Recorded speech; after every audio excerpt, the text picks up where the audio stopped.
So how did Noah get out of the ark? Well, it's a good question. The rabbis have an interesting perspective on it. In the world of rabbinic literature, there's something called midrash. They're sort of homilies, stories that are connected to the Bible. And one of the stories that they used was with Noah trying to get out the ark. And they say that Noah actually asked permission, God, can I get out the ark? And waited for the permission, and only when he got it did he get out. But one of the rabbis says, I can't believe he waited for permission. Why would he wait for permission? He's starting a whole new world. He should smash the door and get out of there. Because they want to believe that it's about the Jewish people being innovators. It's about Jewish people being out there. It's about the Freuds and the Einsteins that made innovation, brought innovation to the world. But you see, I don't think that Jewish people are innovators just because of this story, the story of Noah trying to get out the ark. I think that it's something a little deeper. I think Jewish people have been such a big part of the history of this world because, well, firstly, God loves Jewish people. And he loves them in a way that he actually made Jewish people like myself as part of the story for everyone to learn. It's how we actually understand our relationship with God, by seeing how God relates to the Jewish people. Now, it's not that the stories of other nations or other people aren't important. Of course they are. But God chose Abraham's descendants to be at the very center of that story. There's one other story in this particular part of the Torah, in Parashat Noach, that actually brings up something else we should think about as we think about our stories, and that's the Tower of Babel. Now, lots of people have told the story of the Tower of Babel, and it's about people trying to build their way to God. But is it really? Actually, it isn't. If we go back and look at archaeology, we find that people built great big towers, but not so they could get to God, but they built great big towers so that God would come to them. And the people of Babel thought their tower was so awesome and so cool, that their achievement was so amazing, that God couldn't do anything else but come and live with them in their tower, in their great big, it would actually look more like a pyramid. Now, when God came and saw this, he crushed the tower, and he actually made sure that the people were confused and couldn't talk to each other anymore, as a way of trying to demonstrate to the people that it's not about your achievements. You see, God isn't only fixated on trying to help us get over the negative parts of ourselves, but he's also trying to help us get through this idea that our good works, or the good things that we do, are what makes him love us. See, God wants you to know that he loves you because of you.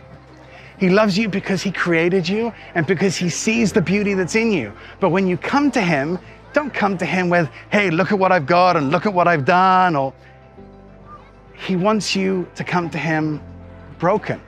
And I know that's tough to hear. I know that it's difficult, but that's what the story of Noah and the story of the Tower of Babel are all about. It's about a guy who is supposed to bring these animals and bring this new world into being, and then ends up messing it all up, as Noah did. The first thing he did was, hey, I know what I need, wine. It didn't go very well. And then when you come to the Tower of Babel, it's a bunch of people who got together and working together, brilliant, but are working together because it's about their achievements. Now, there's this rabbinic professor, a lady by the name of Nechama Leibowitz, who brings this out, and she says, you see, it's these achievements, it's these towers that we build for ourselves that make a disconnect with God. 500 years ago, there was another guy called Calvin who figured out the same thing. And he said it this way, and I love it. He said, our hearts are the factories of idols. We all create non-stop things that we're trying to bring into our world that are going to give us joy, are going to give us love, are going to make us feel better about ourselves. And God desperately wants us to see him as that place. Him as the one who gives us a sense of self-worth and love and connection. So that's Parashat Noach. It's about connection, it's about idols, and it's about learning to connect with God. Let's go and talk to Elisha and to Jeff, see what they think. Thank you so much. Yeah, a lot of people don't really think about these details when they read the Bible or they read the Hebrew scriptures. Yeah. Of the fact that, God shut Noah in. Yeah. Noah didn't, they didn't close the doors on their own. God told him to build the mic, and he shut him in. Right. And so it's fascinating because you don't think about, well, does God need to now let him out? Right. Absolutely, yeah. Every story has like so much more stories. You know what I mean? So and much that's more what depth. the Jewish rabbis, I think, they do, right? They have so much stories for every story. They absolutely do. Yeah. They go in, and Yeah. I absolutely They loved get it. into the text and just stay there. Beautiful. So I think Noah was very patient, and I loved it because of his patience and his willingness to listen to God. But like you said, with the wine, some good choices in there, some bad. Yeah, absolutely. I mean, that's kind of the story of the beginning of the Bible. It's sort of Right. like good choices, bad choices, and where we God are. trying to help us through it all. Trying to throw it out. One of the things I love about reading the Hebrew Scriptures is that it shows the reality of man and his state. Beautiful. And the giants of the Bible and our forefathers, our fathers of the Bible, were flawed just like we are. But God used them anyway. Absolutely. Nice. Yeah. And it's kind of, for the first two sections of the Torah, it's kind of this downward spiral. Once you pass chapter 3, it kind of goes down. Yeah. Yeah. Down until we get Jesus. Hallelujah. Well, until we get to Abraham. Until Jesus comes down. No. Nice. So anyways, if you guys enjoy this video, don't forget to leave a share, a like, and a comment.